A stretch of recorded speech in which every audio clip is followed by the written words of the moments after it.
I've been that guy. While you was at home doing this, I was in the club making moves.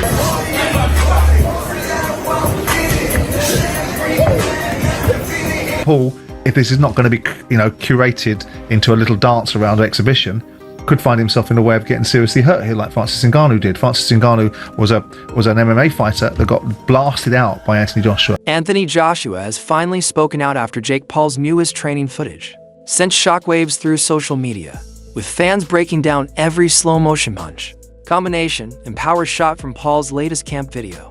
Joshua's response adds even more momentum to the growing excitement. As a former unified heavyweight champion, AJ is not someone who gets impressed easily, but he's clearly paying attention. And with Paul appearing sharper, quicker, and more disciplined than ever, Joshua's reaction shows a mix of respect for Paul's progress and confidence. That experience will ultimately decide the outcome once they meet in the ring. Anthony Joshua should not get in the way of Fury and Joshua. Really, in my view, it's an absolute joke. It shouldn't be sanctioned.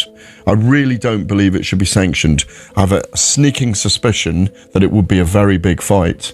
But the biggest thing is us rubbernecking to actually see if they do get to the point where they step in the ring together. Because Jake Paul's an area level fighter, a British area level fighter, and Anthony Joshua is still a killer and a live heavyweight. That should not be sanctioned anywhere in the world, in my view. It's dangerous, mate. Very dangerous. It brings the sport into disrepute. The people that are talking about organising that, they should have a real hard look at themselves. But even Eddie Hearn's kind of teasing he doesn't like it, but you can see the glimpse of dollars. There's no price. There is no price. There shouldn't be. There's absolutely no price on the planet in order to make. Back when Paul was still finding his footing in boxing, Joshua surprised many by offering a calm, supportive comment in a 2025 interview. When asked about Paul, Joshua said simply, "He's good for boxing." That early remark showed AJ was willing to acknowledge Paul's impact on mainstream attention, even while most dismissed Paul's long-term boxing future. Today, however, the fight is no longer theoretical. It's real, and the stakes are higher than ever. Paul enters with a 12-1 record and 7 knockouts, by far the toughest assignment of his career. Joshua, a former unified world heavyweight champion, brings a 28-4 resume and years of top-tier experience. I think Anthony Joshua would knock him out. No disrespect to Jake Paul, I think Anthony Joshua would knock him out. I'm saying within 2-3 rounds. Yeah. You saw what Anthony Joshua did to Francis Ngannou? Yeah. Come on, I never seen Francis get knocked out. Yeah, that's huge too. Yeah, they're both huge. Yeah, he's huge. But you gotta hear the story. You gotta get Francis Ngannou in here and hear this story though. I'd love to. Bro, he was set up though, for real. I believe that fight? Yeah, I believe him. Cause here's what they do, what sometimes what people don't understand. In boxing too, I don't know a whole lot about boxing. When you fight for promotion, they promote that fighter. So he's fighting in Saudi Arabia. So they was probably fighting at 3 a.m. and they had him in the locker room since 12 o'clock. Don't do that to the fighter. In their first public face-off during the press conference on November 21st, During their first public face-off at the November 21st press conference, Joshua didn't hold back. He emphasized that this is a legitimate, high-profile boxing match and called it massive, colossal, and fully professional in both stakes and preparation. He made it clear he intends to approach the fight with total seriousness and no mercy. At that same press conference for their December 19th fight, Paul was asked about his expected weight. He revealed he had recently been cutting down for a different matchup, which complicated his jump to heavyweight. He estimated he'd enter the bout somewhere around 115 to 225 pounds. Nothing negative. He's here to do his job. I could sit up here, as I said, and try and address all the things that Jake doesn't do good. But I'm fighting Jake that's going to do everything good on December 19th. So let me focus on that. He's a good person, does his thing, great team around him, puts in the work, and that's why he's sitting here now. Anyone out there in the world that works harder than the next person deserves to be a front runner, and he's a front runner in the boxing game right now. Respect. Jake, can I ask, it feels to me from afar, you're in a bit of a lose-lose here, because it seems like a lot of people want to see you get obliterated, right? A lot of people want to see you get your comeuppance. And if you do pull off the upset, or if this fight goes the distance, again, the whispers will start to come. People will discredit you. People will say, this, that, and the other about the fight. How do you balance that, and how do you deal with that? Man, I've already won at every single thing in life.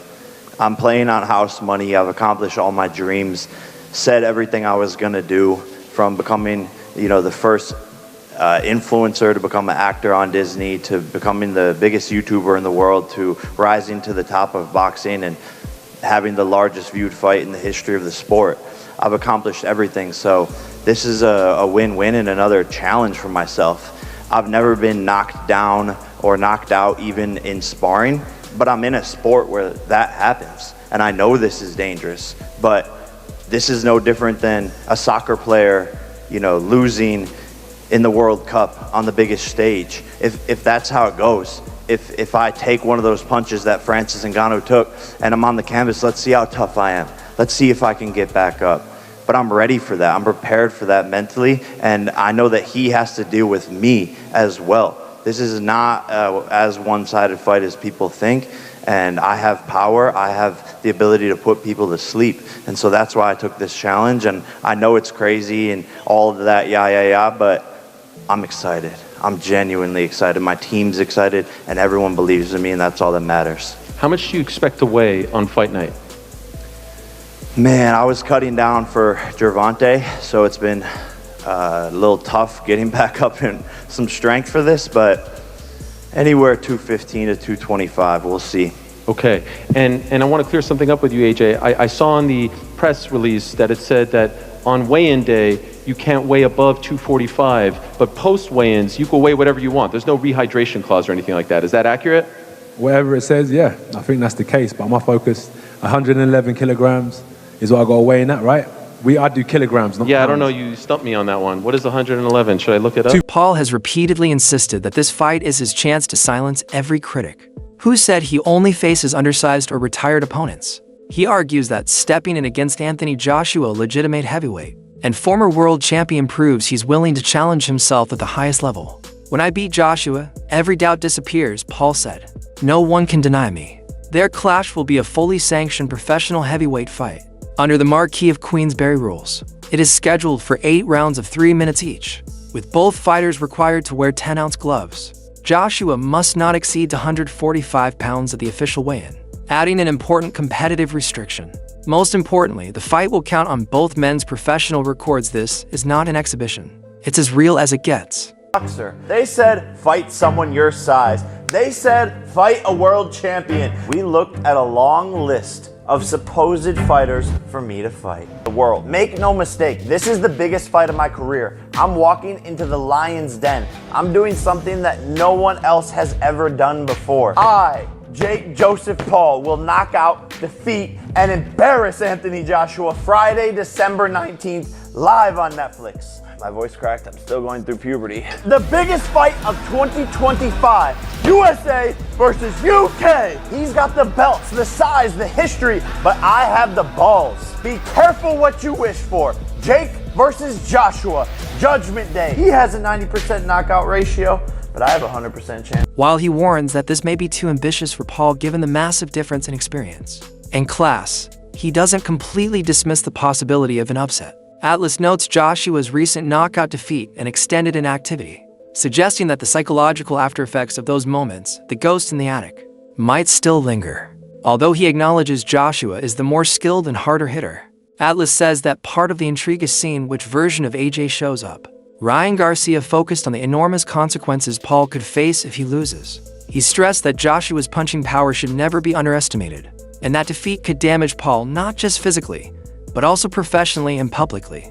Garcia said the loss could be life-changing, underscoring how monumental the challenge truly is. Because of Joshua's strength, size, and experience, Garcia emphasized that Paul must rely on meticulous preparation and total awareness if he hopes to survive the dangers in front of him. One of the biggest concerns raised about this matchup is Joshua's inactivity. AJ has only fought twice in the past 2 years. After his split decision loss to Alexander Usyk in 2022, Joshua's activity slowed considerably. Experts argue that while this may pose some risk for AJ in terms of rest, it does nothing to reduce the physical threat he poses to Paul. Jake Paul stepping into the ring with Anthony Joshua is not just a high-stakes gamble. Many analysts believe it is a serious risk to his health. Boxing insiders like Ariel Helwani have warned that Joshua's power, size, and experience could lead to severe punishment, pointing out that AJ's knockout victories are no joke. For Paul, the danger is very real, and the consequences could be brutal.